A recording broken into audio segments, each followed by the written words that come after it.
What if Naruto's parents from different dimensions arrived to his? And yeah, guys, this is the title of today's story. Hey, what's up, guys? It's me again, and welcome back to my channel, Meta What Ifs. Today, I'm back, as you guessed from the title, an interesting, mellowed out story. Why? Because yesterday took a quite dark turn. I already explained the stuff on Apollo Uchiha channel, but what I did leave out was that I wanted you guys to also contribute to this channel, like both of them as well.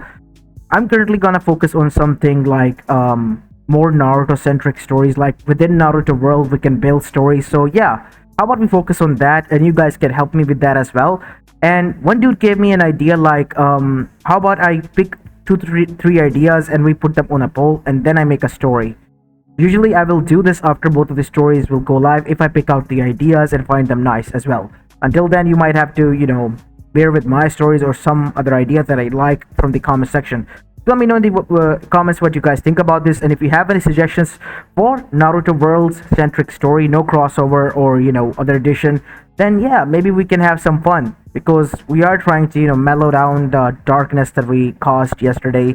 To be honest, it was, even to me, was a little bit disturbing, and I'm the one who created that. After I listened to it, because sometimes I usually do, I knew it was quite dark. So yeah, I apologize for that. Make sure you leave a like and subscribe to my channel, and follow me on my Polo Chia channel if you haven't done so already. And without any further ado, let's begin with our today's story. It's been 6 years since the incident of QB attack in Konoha. People have moved on. The scars, they remained, but the wounds have healed. For everyone, that is, except for a given few people who were the ones who lost most in that event. Either a loved one, or their whole family, or a child. And amongst them was also the kids who were born and had lost their parents. And amongst them was one who was Naruto Uzumaki. As currently he was sitting in the park, all on his own with a frown on his face, as he watched the other kids play, and the parents also hugging their kids and playing with them. His heart was ripping to shreds with pain. His eyes were filled to the brim with tears as he watched this, with a little bit of jealousy and sadness. He was an orphan, you see, all on his own from the start. He had nobody else to rely on from the beginning. There was his Gigi, Hiruzen Sarutobi, but he was mostly busy with his work, so he rarely ever got a chance to pay attention to Naruto. Naruto had a harsh life, even if he was a 6-year-old. He was orphan, yes, but he didn't live in the orphanage. He had his own apartment, a single-story, one-room apartment with a kitchen. Why? Well, simple. He was hated so much by the villagers that they made his life living hell, adding more pain to the already sorrow that he contained within his heart. Naruto then decided to get up and leave because he couldn't help it. He was just a kid who was trying to get someone's attention, or someone to be his parent. Nobody wanted to adopt him. Nobody wanted them near him or their business. Except for one shop, Ishiraku Ramen Stand. Naruto prayed and wished to every goddess and shrine that he see that, if possible, please, at least once, even in his dream, let him meet his parents. His Gigi had told him that if he thinks hard about them, they might come visit him in his dream. And so far, nothing like that has happened. Aside from that, Naruto had some goals and ambitions, and that was to become the strongest Kage out there, because he thought that in this way he will be able to get at least recognition from friends and maybe even a family. But the people hated him. They did not want him close. Even at the training grounds, they would yell at him and tell him to leave because he was distracting them. And because of that, Naruto was disheartened. But he was not giving up. 2 years passed, more like this, as Naruto was with Hiruzen, and both of them were walking down the street back to his home. Hiruzen made sure that he dropped off Naruto whenever he had a chance. Why? Because this made the image in the people's eye that Naruto was under his protection still, so they don't try to pull anything. Things were that bad for Naruto without him realizing. Nah, Gigi, said Naruto, bringing Hiruzen out of his stupor. What is it, Naruto? Can you at least tell me now who my parents are? Look, I promise I won't yell or tell anyone about them. I'll keep this a secret. That Naruto. Hiruzen blinked and noticed that Naruto was serious, and there were even some tears forming in his eyes. Have to know. Sighed Hiruzen with a heavy heart. Unfortunately, I can't tell you that, Naruto. All I can tell you is that they were great men and women who I've known. They laid down their lives to protect you and this village, and they loved you dearly, oh so dearly, my dear boy. I just wish that things could have been different, and there was some way that they would have been here with you. Yeah, I guess you're right. As Naruto went back to his home, as he was inside, I'm sorry, Naruto, but this is for your own good. But Hiruzen couldn't get the picture of what Naruto has expressed at that moment out of his mind. That was a true, vulnerable as well as honest moment, without the mask that he usually wore of a smile on his face, and Hiruzen has shot him down. Hiruzen realized that Naruto might not open up again, so to apologize, he decided to tell him a little bit about them. The next day came and Naruto was inside his office. You called for me, Gigi? I want to tell you about your parents. Naruto's eyes widened. What? Yes. I long thought and hard. I understand that you need to know, but you have to keep this a secret. Nobody should know about this. I promise I won't tell anyone. There is a picture of them. As Naruto looked towards the picture, the woman had red hair and beautiful purple eyes with white skin. He wore a green dress. And Naruto, his eyes, they had a shine in them. That's my mother. Yes. And then his gaze went towards the picture of his father. The man illustration was similar to the stone face of the fourth as his eyes went. Wait, is this the fourth Hokage? Yes. I presume you haven't seen his picture, right? It's there, up on the wall. And there, surely it was, the picture of the fourth Hokage. I mean to say that is why I did not want to tell you, Naruto. Because you might be in danger. Your father and mother had a lot of enemies, but seeing your expression last night, even I couldn't bear with it. Listen, son, you need to keep this a secret at all cost. And when the time is right, I will give you your heritage back as well. Promise. I understand. I'm just glad that you told me finally who they are. As Naruto then said, Can I keep the picture? Unfortunately, I can't give you the picture. If it is found, the people might discover. There are spies hiding amongst us, Naruto, and that is not right. You can always look at this. I'll place this somewhere where you can. Really? Yes. Thank you. Thank you so much, Didi. Naruto, after looking at it for almost what seemingly looked like an hour, seated inside Hiruzen's office, then left, saying thank you again. Hiruzen had felt a little bit of relief as he looked towards the pictures up there. His sensei, the first Hokage, then his younger self, and then Minato's. I don't know what to do, Minato. I don't know what to do. Your son, he is in pain. He is lonely. The only one that can calm him is the need of a parent. The people of Konoha, whom you trusted with this life, I apologize, they have failed you. So have I. Even I couldn't keep my promise. As while returning, Naruto's heart was even more heavy after finding out. Why? Because people still hated him. He couldn't tell anyone. And more than that, he had to see the other parents and kids.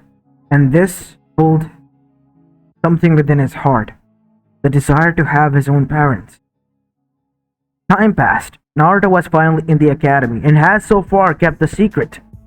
And one day during the class, Iruka was blabbering out as usual about something that did not have any link to, well, the future of the shinobis and whatnot. But Naruto was listening interestingly, because it was about the mask of the Shinigami. If it is found, you can make a contract with it. Naruto had a question. Is there only the mask of Shinigami?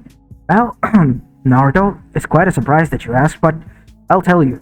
Actually, there is a mask of Kami, but nobody knows where it is. If you wear it, the Kami might appear in front of you, and you have only one wish that you can request from it. It is said to be a myth, something that cannot be fulfilled if you truly desire it and wish from it from the bottom of your heart with pure intentions. Nobody knows where it is. Nobody. How does it look like? Some say it's similar to Shinigami's mask, but only difference is that it's white instead of being red or black. I see. And so Naruto returned and was going back towards his home after the class has ended. And along the way he saw that the peddlers were there setting up small pawn shops and whatnot. Amongst them was a white mask. As Naruto, seeing that mask, felt attractive, as if it was calling out to him. Hey old man, how much for this mask? It's 50 Ryus. 50? Yes, kid. I don't have that much. I have 35. Forget about it then. Please, mister, I really need that. Look, how about I give you something like, oh yeah, I have this bracelet that my Gigi gave me. You can have that. You really want this mask? I don't know why, but I kind of do. $5. 5 Ryus, I mean. What? But you said that 50. Look, when you're that desperate for a thing and you said that you don't know why you want it, it means that the thing has called out for you. Some says that this is the mask of Kami. I tried it myself, but nothing happened. It's just a damn replica or something. Here you go anyways, kid. Enjoy. As Naruto paid him 35 Ryus anyways. The old man was happy as Naruto left. Naruto arrived at home and placed the mask in front of a table and sat down on a wooden chair, watching it. Is this really the mask? Something within him told him that yes, it was. Maybe he should try it. But Naruto, he was not an irrational kid. Not entirely. Yeah, like it really is. Naruto cleaned it up though and placed it on the shelf nearby his bed. And then his life continued. A few years passed as Naruto, at the age of 12, was standing alone in the back of his class. Today's was a parents' event. Parents have came of different kids there. Some of the orphans were standing there alongside with Naruto. If for the orphans, some of the wards, such as the orphan Modric, as well as some other person came, but he was the only one standing there. It was all going fine until Kiba pointed out, Naruto idiot is standing there all by himself. Even someone for Sasuke came, as everyone began to laugh at that. Until Tsunmi bonked him on the head. Sorry about that, kid. It's fine, ma'am. Naruto, after that awkward yet happy moment, came back home. As soon as he closed the door shut, tears fell down from his eyes. After all, he was still somewhat of a kid in his heart, who longed for his parents. He knew who they were. He has promised his Gigi he wouldn't tell anyone, and he hasn't. He didn't want it to boast, just wanted them to be here. And Naruto, he was seated on his bed now, stupid. Doesn't even think before he speaks. And at that moment, the mask suddenly fell down onto the bed. Huh? How did this fall down? Naruto was now holding it into his hands. And then it happened. On pure instinct, Naruto placed it on his face. As the lady was seated now on the empty wooden chair in the kitchen, turned towards him. What do you want from me, Naruto-kun? What? Wait, how did you... You're wearing my mask. You're the one who contacted to me. How is that possible? I thought it was a replica. This is the true mask. Can't you see me? You're Kami, right? Of course I am. So you one wish? Anything in the world. You can become the strongest. I can make you the strongest. I can make the people respect you. You can have a new life. You can become the Hokage. You can become rich and powerful so that nobody could disobey you. You have all these options, Naruto. Who would you pick? Naruto was silent. Come on, Naruto. I know you want one. I don't want any of them. If anything, can you please bring back my parents? I miss them. Your parents' soul is with Shinigami, so I can't bring them back entirely, although I can do something about that. Naruto's eyes widened. What? There is a reality in which you died and your parents lived. 12 years ago, on the night of the Kyuubi attack. And they are in same agony as you are. Would you like to meet with them and become their son? Yes, please.